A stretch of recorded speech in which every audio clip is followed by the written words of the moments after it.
Pakar Hukum Universitas Gadjah Mada UGM, Zainal Arifin Mochtar mengungkap sejumlah kejanggalan terkait putusan Mahkamah Konstitusi atau MK soal sengketa Pilpres 2024.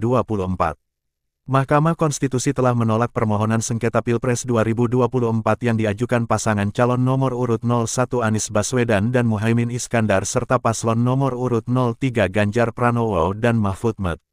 Putusan MK kemarin soal sengketa Pilpres tidak mencerminkan apa yang seharusnya diputuskan, kata Zainal di sela forum yang digelar di Fakultas Hukum UGM, Selasa, tanggal 23 April tahun 2024. Zainal membeberkan dari putusan MK itu pihaknya melihat sedikitnya 3 persoalan mendasar yang janggal. Pertama, seperti yang diakui para hakim sendiri. Misalnya oleh Hakim Saldi Isra dan Arif Hidayat yang mengatakan kenapa putusannya seperti itu karena ada keterbatasan hukum acara yang terlalu ketat. Hukum acara yang terlalu ketat karena sengketa itu hukum acara hanya 14 hari, pembuktian hanya 1 hari, ditambah dibatasi jumlah orang yang bisa bersaksi dan menjadi ahli, itu yang menjadi ribet, kata Zainal. Karena dalam putusan MK, salah satu yang banyak disampaikan adalah menolak dalil pemohon karena tidak disertai bukti maupun ahli.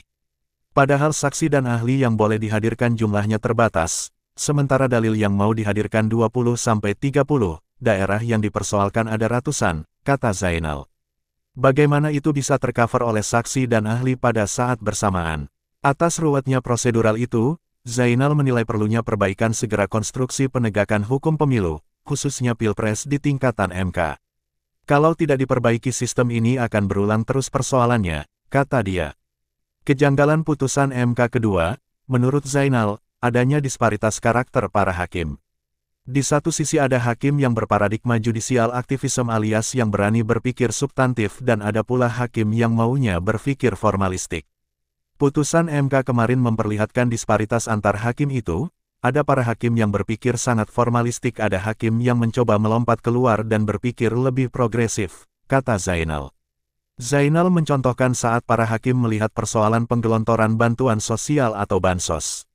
Putusan hakim yang berpikiran formalistik melihat bansos menjelang Pilpres itu menjadi masalah moral orang yang terlibat. Namun ada 3 hakim lain menentang jika bansos saat pemilu itu bukan masalah moral semata, melainkan persoalan doktriner sebagai usaha mempengaruhi publik lewat kekuasaan terstruktur jelang Pilpres. Persoalan pembuktian apakah bansos saat tahun pemilu menguntungkan atau tidak, oleh para hakim yang berpikiran progresif itu tidak perlu bukti formil, tidak perlu bukti menteri-menteri mengakui diperintahkan presiden bagi-bagi bansos, kata Zainal. Kalau 3 hakim yang berpikiran progresif logikanya sepanjang bansos itu sudah dianggarkan pada tahun pemilu, maka bansos itu memiliki insentif elektoral kepada presiden. Kejanggalan yang ketiga adalah dalam putusan MK, ada 3 hakim yang menawarkan pengulangan pemungutan suara di sejumlah provinsi bermasalah, bukan membatalkan kemenangan Prabowo Gibran. Padahal pemohon tidak mengajukan pemungutan suara ulang di sejumlah provinsi itu, ini seolah-olah sedang dicarikan titik tengah, lalu hakim-hakim saling membujuk walau akhirnya tidak ada yang terbujuk pemilu ulang, kata dia.